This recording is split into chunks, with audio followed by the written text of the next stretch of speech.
ഈ സിനിമാക്കാരൊക്കെ കുഴപ്പമാണ്. ഞങ്ങൾ സിനിമാക്കാർക്ക് എന്താ കുഴപ്പം? കുഴപ്പമെന്ന് പറയാന് ഇപ്പൊ എനിക്ക് കഴിയൂല. കാരണം അത്രക്കുണ്ട് നിങ്ങളെ കുഴപ്പങ്ങള്.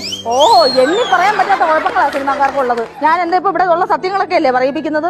ഞാൻ ആരെ കൊണ്ട് നുണ പറയാറുണ്ടോ? നിങ്ങൾ ഈ നേരത്തെ എന്തായാലും പറഞ്ഞത് സത്യം മാത്രം വെളിപ്പെടുത്തണോ? അങ്ങനെ അല്ലേ പറഞ്ഞേ? അതാണ് പറഞ്ഞത്. അപ്പൊ ഞാന് ഒരു വീട്ടിലാണ്. എന്താ ആ സ്ഥലം ഒന്ന് മാറ്റിക്കൂടെ?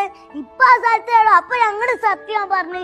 അപ്പൊ ഞങ്ങള് മാത്രം ന്യായമുള്ളേ. നിങ്ങൾ വല്ലപ്പോഴും വീട് മാറിക്കൂടെന്നല്ലേ ചോദിച്ചേ? നുണ പറയാൻ ഞാൻ പറഞ്ഞായിരുന്നോ? നുണ പറയാൻ ഞാൻ പറഞ്ഞില്ലല്ലോ. പറഞ്ഞായിരുന്നോ നുണ പറയാൻ? പറഞ്ഞു. എപ്പോ പറഞ്ഞു? നുണ പറയാൻ ഞാൻ പറഞ്ഞില്ല. ആ സ്ഥലം ഒന്ന് മാറ്റുന്നതായിരുന്നു നല്ലതെന്നാ പറഞ്ഞത്. നിങ്ങൾക്ക് അവിടെ നിന്ന് വീട് മാറാൻ പാടില്ലേന്നാ ചോദിച്ചത് ഞാൻ. അതിന്റെ അർത്ഥം ഞാൻ കണ്ടുപിടിച്ചു. അതിന്റെ അർത്ഥം അങ്ങനെ കണ്ടുപിടിക്കേണ്ട കാര്യമില്ല. അങ്ങനെ കണ്ടുപിടിക്കാൻ ഞങ്ങള് എന്താച്ചാ കണ്ടുപിടിക്കുക. അത് ഞങ്ങള് വെളിപ്പെടുത്തേ. നിങ്ങൾ കരാട്ടക്കാരാന്നോ തോന്നിയതങ്ങ് വിചാരിക്കുവോ? വിചാരിക്കൂ. പിന്നെ പിന്നെ അങ്ങനെ വിചാരിച്ച കൊള്ളത്തില്ലല്ലോ ഈ ചെറുപ്രായത്തില് തന്നെ. ചെറുവായോ വലുവായൊന്നൊന്നുമില്ല കരാട്ടയില്. ഓഹോ, കരാട്ടയിൽ സ്റ്റാൻഡേർഡാ. അതെനിക്ക് മനസ്സിലായി, നല്ല സ്റ്റാൻഡേർഡ് ആണെന്നുള്ളത്. ഈ കുട്ടിപ്പട്ടാളെന്ന് പറഞ്ഞ പ്രോഗ്രാം കാണാറുണ്ടോ? ഇതിനെ കുറിച്ചുള്ള അഭിപ്രായം എന്താ?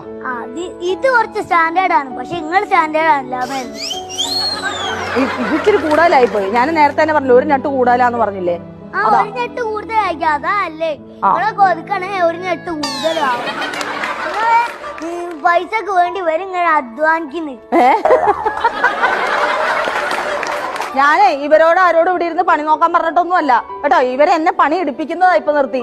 ഞാനും ഇത് ചെയ്യുന്നത് പണിയാ. അല്ലാണ്ട് ഞാൻ ഇയാൾ ഇരിക്കുന്നവരെ കാര്യം കയറ്റിയല്ലല്ലോ ഇരിക്കുന്നത്. ഞാൻ ചെയ്യുന്നത് എന്താ പണിയല്ലേ? സാമൂഹ്യ സേവനമല്ലേ? സമൂഹ സേവനം അങ്ങനെ പറയാൻ പറ്റും. എന്നിട്ട് പറയും സാമൂഹ്യ സേവനം. സമൂഹ സേവനമല്ല, സാമൂഹ്യ സേവനം. ജോലിയൊക്കെ അയക്കും. പക്ഷേ നിങ്ങള് ഈ സിനിമയിലൊക്കെ എന്താ ചെയ്യുന്നത്? എന്തെന്നാ ചെയ്യുന്നത്? ഉദാഹരണത്തിനാ നിങ്ങള് കല്യാണം കഴിച്ച അന്നേരം ഒരു സിനിമാ നടന്റെ കൂടെ അഭിനയിക്കാൻ അതിനുള്ള ഫീലിംഗ് തോന്നൂലേ? അതിനുള്ള ഫീലിംഗ് ഭർത്താവിന് തോന്നൂലേ? അതൊക്കെ നിങ്ങൾ ആലോചിക്കണോ? അതൊക്കെയാണ് തിങ്ക് ബ്രെയിൻ എന്ന് പറഞ്ഞ സാധനല്ലേ. ഞാനിപ്പോ എന്തിനൊരു ഉത്തരം പറയും? ഇതെങ്ങനെ ഞാനൊന്ന് മുഴുമിപ്പിക്കും? ഈശ്വര, ഇതിന് ഉത്തരം ഒന്ന് ഉപ്പോടി ചോദിക്കട്ടെ. ഞാനൊരു ഭർത്താവേ അല്ലെന്ന്. ഒരു ഭർത്താവിന്റെ ഫീലിംഗ് എന്ന് പറഞ്ഞാൽ എന്താ അത്? ഇപ്പൊ നിങ്ങൾ അങ്ങനെ അഭിനയിക്ക. അപ്പൊ ഓരോ മനസ്സിൽ എന്താ തോന്നുന്നത്? എങ്ങനെ? എനിക്ക് മനസ്സിലായില്ല. ഞാൻ എങ്ങനെ അഭിനയിക്കുന്നു? നിങ്ങളിപ്പോ ഒരു സിനിമാന്റെ കൂടെ അഭിനയിക്ക. ഞാനൊരു സിനിമാ നടന്റെ കൂടെ അഭിനയിക്കുന്നു. അപ്പൊ ഓരോ എന്ത് വിചാരിക്കും? ഇഷ്ടാണെന്ന് വിചാരിക്കൂലേ? അന്നേരം ഓൾക്ക് വിഷമം തോന്നൂലേ?